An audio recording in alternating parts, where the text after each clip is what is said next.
Je suis Jesús Alfredo et je vais raconter les principales caractéristiques de l'œuvre et de son acteur. Un politique, mais surtout académicien de renom, Charles Perrault provoque bien des réactions et suscite la critique en publiant en 1897 ses contes en prose. Parmi ces histoires ou contes de temps passés avec des moralités se trouve celle ou celui du chaboté. Le public visé se réduit aux enfants de par le contenu merveilleux du conte, ou s'élargit aux gens du XVIIe siècle de par le reflet de la société connotée ici. Bien, l'histoire du chaboté est en fait un conte merveilleux destiné à éblouir l'imaginaire des plus jeunes, mais néanmoins portrait à la visée critique de la société de l'époque, débouchant ainsi à une morale amorale. Charles Perrault bâtit son récit à l'aide des éléments constituant le genre du conte.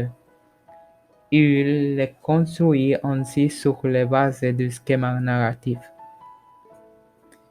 Il contient certainement la plupart des éléments du conte de fées: le protagoniste, l'antagoniste, la mission, les obstacles, la magie, la transformation, et des éléments communs, un animal dont et une princesse.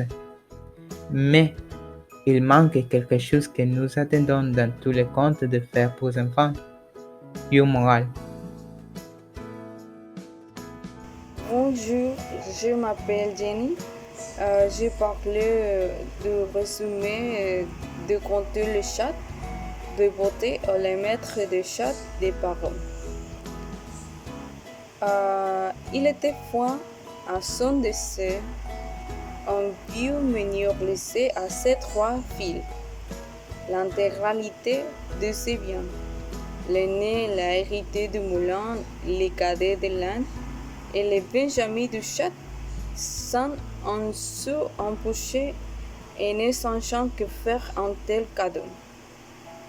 Ces dernières songeaient à les manger, mais les chats s'avéraient doués paroles contre un sac et une paire de bottes. Et avait beaucoup de rousse. L'animal est désormais déterminé à faire la fortune de son maître. Puis, dans ce bout, le chat capturait un lapin dans les forêts et l'a offert au roi comme un cadeau de son maître, le marquis de Carabin. Il apporte ainsi régulièrement une bière au roi pendant plusieurs mois. Un jour, sachant que la roi et son fille un voyage le long de la rivière, le chat persuadait à son maître de retirer ses vêtements et d'entrer dans la rivière. Il cachait les habits de son maître derrière un rocher, puis s'appelle à l'aider. Lorsque le roi arrivait, le chat expliquait que son maître, le marquis de Carabin, s'est fait dépouiller de ses habits alors qu'il s'est baigné dans la rivière. Le roi offrait de riches vêtements aux jeunes hommes et l'invitait à s'asseoir dans son carrosse au cou de sa fille, qui tombait instantanément amoureuse de lui.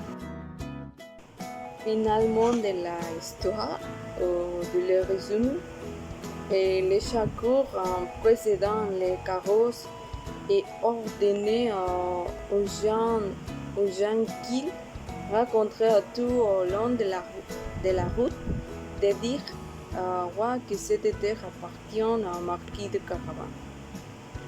Il entrait ensuite dans un château habité par un ogre qui est capable de se transformer en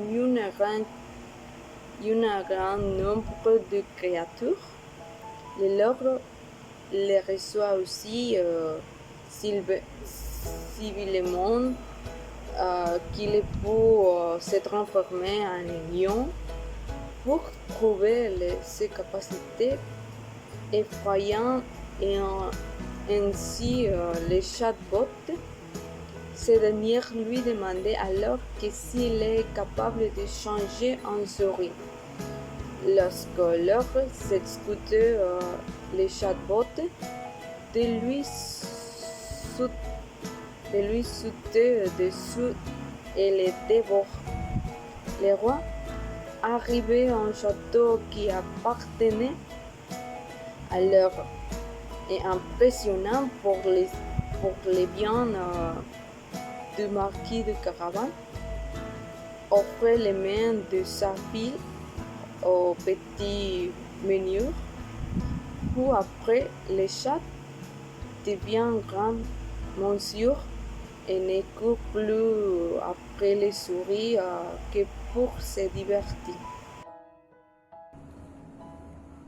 Bien, c'est le moment de parler à propos de l'analyse du conte.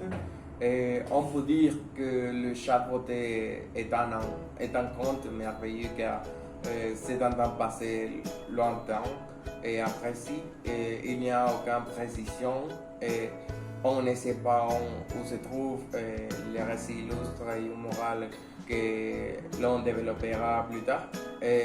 Bien, la couverture illustre correctement la histoire car elle montre un homme réfléchi, peut-être parce qu'il ne comprend pas pourquoi son père a arrêté d'un chat, mais petit à petit il découvre les valeurs et les pouvoirs de ce chat, également qu'elle est très roussée avec cette rousse, l'homme aussi a épousé une princesse. Ici, on regarde le réalisme est évident car nous observons comme le chat avec sa rousse a capturé les animaux qu'il a ensuite offert au roi et au nom de son maître. Et aussi le sujet était important car il nous montre que tout personnage peut réaliser de grandes choses uniquement grâce à son intelligence et son courage. Le chat avait une capacité de conviction que c'est qu'il disait, le roi le croyait. Et il nous apprend également qu'il est important d'aider les autres, comme il l'a fait avec les habitants de la ville qui étaient assaillis par un ogre. Et dans cette troisième image, nous observons le moment où l'homme se transforme en marquis avec ses vêtements fins et élégants grâce à l'intelligence de son chat. Bien, on peut dire aussi que la lecture semble révéler une analyse concentrée sur les valeurs et effets sociaux qui sont représentés, une moralité optimiste. Les contes tour entiers reposent sur le changement social du protagoniste. Dans cette histoire, la valeur qui ressort le plus est celle de l'intelligence. L'intelligence du chat est si grande qu'il a pu vaincre un ordre très craint par la population. Cela montre que l'intelligence est plus forte et plus précieuse que la force physique. L'usurpation du titre de noblesse et de la vie qui lui correspond n'est de celle des nonces ni par l'autorité, c'est le roi, ni par les pères des jeunes meneurs. Le chat voté Charles Perrault utilise plusieurs éléments de la doctrine classique, tels que la raison, la bénéficence et la universalité du sujet. Et dans cette conte, les chiffres 3 est récurrent, 3 fils, 3 viandes, mais à y regarder de plus près, c'est la structure binaire qui provoque. Bonjour professeur, je m'appelle Samir et je veux parler à propos de la morale de cette conte. Avant de commencer, j'aimerais dire que le livre c'est très important et j'aimerais beaucoup. Avant de commencer, j'aimerais aussi que du moral, la première fois, je la cherchais sur l'internet qui dit que la morale de cette conte c'est la confiance, attitude active, patience et volonté. Le chat voté nous apprend qu'avec une attitude active, sans désespérer face aux obstacles, nous pouvons obtenir des petits succès jusqu'à atteindre les sommets. La morale que j'ai dite, c'est très intéressant.